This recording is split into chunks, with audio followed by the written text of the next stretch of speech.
Hi hello welcome to another video. എൻ്റെ മറ്റൊരു വീഡിയോയിലേക്ക് എല്ലാവർക്കും സ്വാഗതം. ഇന്നത്തെ വീഡിയോയിൽ നമ്മൾ ഡിസ്കസ് ചെയ്യാൻ പോകുന്നത് രസകരമായ ഒരു കാര്യമാണ്. നമ്മൾ സാധാരണ മലയാളത്തിൽ സംസാരിക്കുന്ന ഒരു രീതിയാണ്, എന്നാൽ പല ആളുകൾക്കും എന്താണ് ഇതിന് ഇംഗ്ലീഷ് പറയേണ്ടതെന്ന് അറിയില്ല. അത്തരത്തിലുള്ള ഒരു കാര്യമാണ്. ഇപ്പോൾ നമ്മൾ സംസാരിക്കുന്ന സമയത്ത് ഇങ്ങനെ പറയാറുണ്ട്, ഇപ്പോൾ ഒരു കാര്യത്തിൻ്റെ തന്നെ രണ്ട് വശങ്ങളെക്കുറിച്ച് നമ്മൾ സംസാരിക്കുമ്പോൾ പറയാറുണ്ട്, രണ്ട് വശങ്ങൾ. ഇപ്പോൾ ഒരാൾ ഇങ്ങനെ പറയാണ്, ഒരു വശത്ത് എനിക്ക് ഇന്ന് രാത്രിയിലത്തെ പ്രോഗ്രാമിന് പോകാൻ താല്പര്യമുണ്ട്, മറുവശത്ത് എനിക്ക് നാളെ നേരത്തെ ജോലിക്ക് പോവും വേണം, അപ്പോൾ പോകാൻ താല്പര്യമുണ്ട് പക്ഷെ പോകാൻ സാധിക്കുന്നില്ല. ഇങ്ങനെ ഒരു കാര്യത്തിൻ്റെ തന്നെ രണ്ട് വശങ്ങളെക്കുറിച്ച് പറയുന്ന സമയത്ത് നമ്മൾ എങ്ങനെയാണ് ഇത് ഇംഗ്ലീഷ് പറയുന്നത് എന്നാണ് നമ്മൾ നോക്കാൻ പോകുന്നത്. അതുപോലെ തന്നെ നമ്മൾ പറയുന്നൊരു കാര്യമാണ്, ഒരു വശത്ത് എനിക്ക് നല്ല ശമ്പളം കിട്ടുന്ന ഒരു ജോലിക്ക് പോകാൻ താല്പര്യമുണ്ട്, മറുവശത്ത് ഞാനിപ്പോൾ ഈ ചെയ്യുന്ന ജോലി എനിക്ക് വളരെ ഇഷ്ടമാണ്, അപ്പോൾ ഇത് ഒഴിവാക്കാണ്ട് തോന്നണമില്ല, പക്ഷേ ശമ്പളത്തിൻ്റെ കാര്യം ആലോചിച്ചിട്ട് വേറെ ജോലി കിട്ടാൻ ആഗ്രഹമുണ്ട്. അങ്ങനെ രണ്ട് വശങ്ങളെക്കുറിച്ച് പറയുന്ന സമയത്ത് എങ്ങനെയാണ് നമ്മൾ ഇംഗ്ലീഷ് പറയുന്നത്, അതാണ് നമ്മൾ ഇന്നത്തെ വീഡിയോയിൽ നോക്കാൻ പോകുന്നത്. അപ്പോൾ നമുക്ക് എന്തായാലും വീഡിയോയിലേക്ക് പോകാം. അതിനു മുമ്പായി വീഡിയോ ഇപ്പോൾ നിങ്ങൾ ലൈക്ക് ചെയ്യുക. നിങ്ങളുടെ ലൈക്കാണ് നമ്മുടെ ഒരു സപ്പോർട്ട് എന്ന് പറയുന്നത്. ആദ്യമായിട്ട് കാണുന്ന ആരെങ്കിലും ഉണ്ടെങ്കിൽ ചാനൽ സബ്സ്ക്രൈബ് ചെയ്യാൻ നിങ്ങൾ മറക്കരുത്. അപ്പോൾ നമുക്ക് എന്ത് ചെയ്യാം, വീഡിയോയിലേക്ക് പോവാം.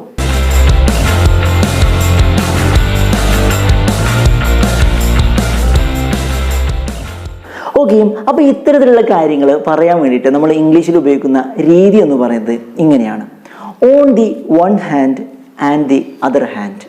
On the one hand and the other hand. ഒരു വശത്ത് മറ്റൊരു വശത്ത്.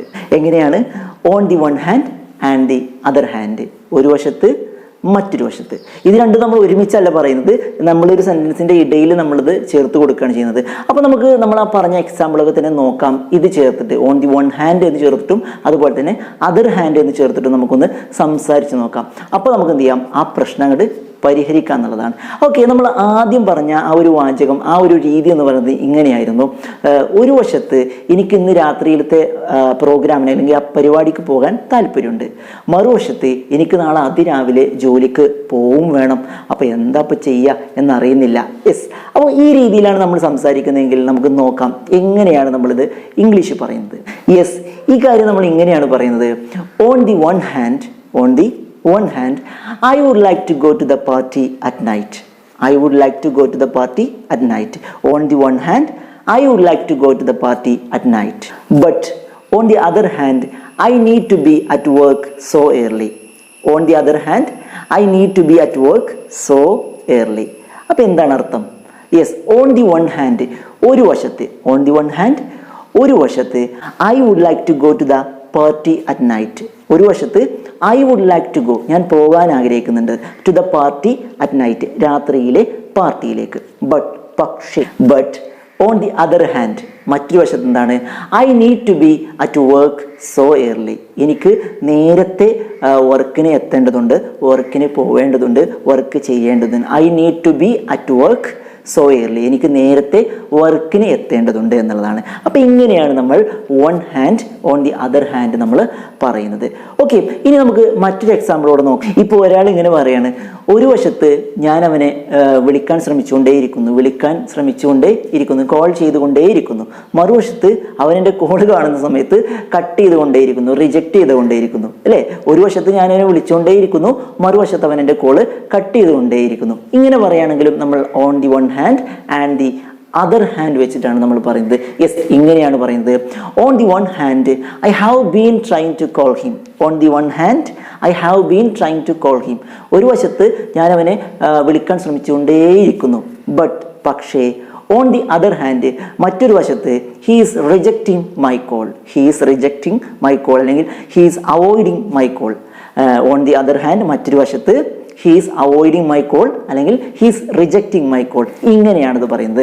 ഇവിടെ നമ്മൾ ശ്രദ്ധിക്കേണ്ട ഒരു കാര്യം, ഓൺ ദി വൺ ഹാൻഡ് എന്ന് നമ്മൾ എവിടെയെങ്കിലും പറയുന്നുണ്ടെങ്കിൽ അതിൻ്റെ കൂടെ നമ്മൾ നിർബന്ധമായിട്ടും ഓൺ ദി അതർ ഹാൻഡ് നമ്മൾ ഉപയോഗിക്കണം എന്നുള്ളതാണ്.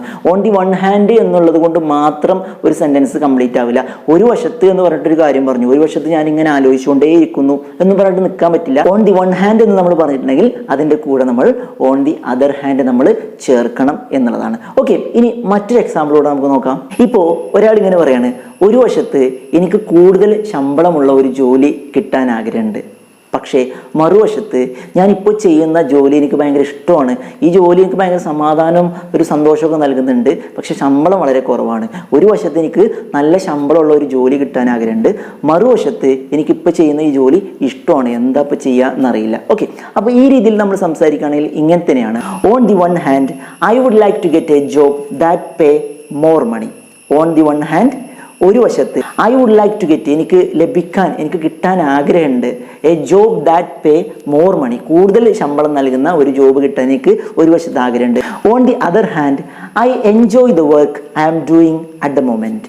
On the other hand I enjoy the work I am doing at the moment. മറ്റൊരു വശത്ത് ഞാനിപ്പോൾ ചെയ്തുകൊണ്ടിരിക്കുന്ന ഈ ജോലി ഉണ്ടല്ലോ, അത് ഞാൻ നന്നായി എൻജോയ് ചെയ്യുന്നുണ്ട്, എന്താണ് ചെയ്യേണ്ടതെന്ന് എനിക്കറിയാം. ഓക്കെ, ഇനി നമ്മളിവിടെ പറയുന്ന മറ്റൊരു കാര്യം എന്ന് പറയുന്നത്, ഇപ്പോൾ നമ്മൾ നേരത്തെ പറഞ്ഞിരുന്നു ഓൺ ദി വൺ ഹാൻഡ് എന്ന് ചേർക്കുകയാണെങ്കിൽ അതിൻ്റെ കൂടെ നമ്മൾ ഓൺ ദി അതർ ഹാൻഡ് എന്ന് നമ്മൾ ചേർക്കണം എന്നുള്ളതാണ്. പക്ഷേ ഇവിടെ മറ്റൊരു കാര്യം എങ്ങനെയാണ്, ഓൺ ദി അതർ ഹാൻഡ് എന്നുള്ളത് നമുക്ക് തനിച്ചും പറയാം എന്നുള്ളതാണ്. അതിൻ്റെ കൂടെ വൺ ഹാൻഡ് ചേർക്കണമെന്നില്ല.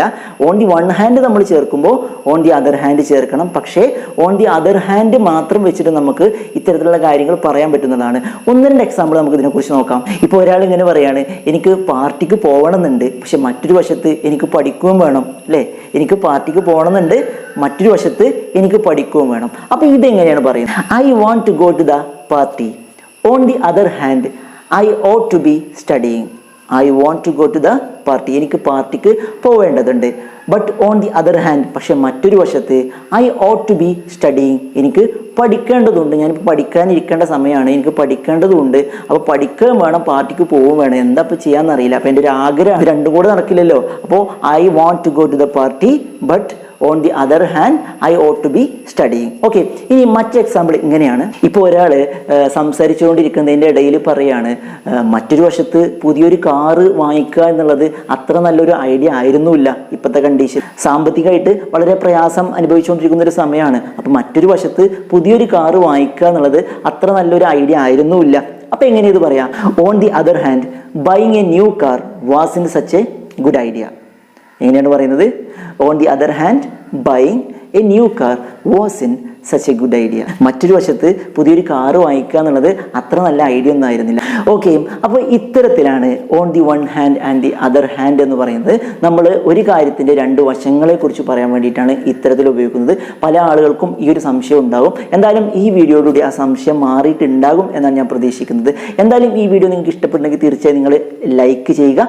ആദ്യമായിട്ട് കാണുന്ന ആരെങ്കിലും ഉണ്ടെങ്കിൽ ചാനൽ സബ്സ്ക്രൈബ് ചെയ്യാൻ നിങ്ങൾ മറക്കരുത്. ഇത് നിങ്ങളുടെ വിലയേറിയ കമൻറ്റുകളൊക്കെ നിങ്ങൾ കമൻറ്റ് ബോക്സിൽ രേഖപ്പെടുത്താൻ മറക്കരുത്.